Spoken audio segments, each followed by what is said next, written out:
Welcome to the Friday, July 22nd, 2016 edition of our Seafood News Roundup, sponsored by Urner Berry's Foreign Trade Data Service. I'm Seafood News Editor Michael Ramsing, and joining me this week at the news desk is Urner Berry staffer Emily Suhowski. How are you today, Emily? I'm great. How are you? Thanks for having me. Thanks for joining us today. In this week's top story, the U.S. settled an anti-dumping duty rate dispute with Vietnam and our World Trade Organization.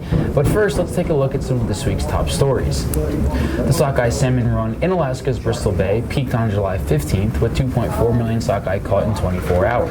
Those landings were followed up by 1.7 million fish haul on Saturday, July 16th. The total catch out of the bay now stands at 29.3 million sockeye, with escapements exceeding 9.5 million fish.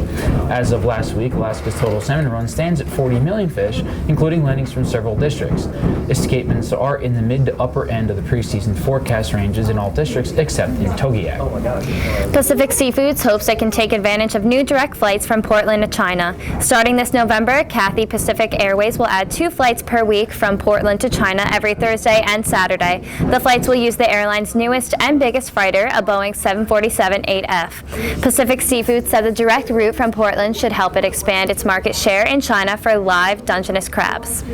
In other news, Canada's Department of Fisheries and Oceans cut the northern shrimp quota in Newfoundland Shrimp Fishing Area 6 42% to 27,825 tons for the 2016-17 fishing season. Offshore trawlers were allocated 23% of the quota, while the inshore fleet was given 70% of the volume. Some of the region's fishing companies said the cuts will cost them $70 million in lost revenues. Other operators are also concerned that the federal cut will lead to quota reallocations among competing companies. Trident Seafoods was forced to direct 2 of its fishing tenders away from its processing plant in Wrangell, Alaska, and limit its production activities on Tuesday because of a shortage of treated water in the town. Trident took the measures after Wrangell's Borough Assembly officially declared the city to be in a state of disaster because its supply of treated water is dangerously low.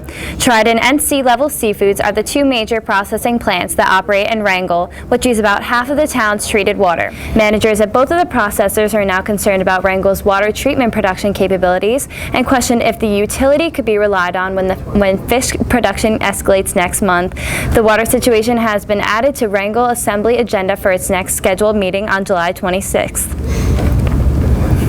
Now back to Michael with this week's top story. Thanks, Emily. In today's top story, Vietnam's chief shrimp exporter Minh Phu Group was given a 0% anti-dumping duty margin following a decision by the World Trade Organization and a deal between Vietnam and the U.S. Minh Phu's rate was readjusted after the U.S. recalculated the duty without using its controversial zeroing methodology. Vietnam originally challenged Minh Phu's rate before the WTO in 2010 on the grounds the calculation violated existing tariff and dumping duty laws. The WTO panel agreed with Vietnam's challenge and asked Commerce to reassess the rates. This week saw the U.S. and Vietnam settled the dispute in a deal that will no longer base Minh Phu's duty rates on the zeroing practice. Now that wraps up our top story for the week. Now let's take a look at some of the past week's market activity powered by Urner Berry's Comtel.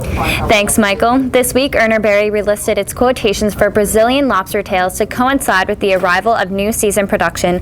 Domestic shrimp prices were mostly unchanged as the fishery transitions production from Louisiana to Texas, while salmon prices for Northeast fillets and whole fish adjusted higher this week under tight supplies.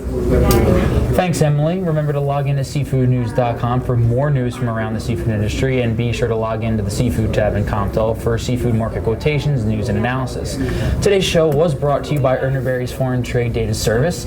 A quarterly subscription allows users to build import reports, get trade alerts, track waterborne shipments, and monitor FDA refusals and warning letters daily without the hassle of slogging through government websites. So go ahead and order foreign trade data now at shop.urnerberry.com. Thanks for watching. I'm Michael. That's Emily, and this was your weekly seafood news recap. We'll see you next time.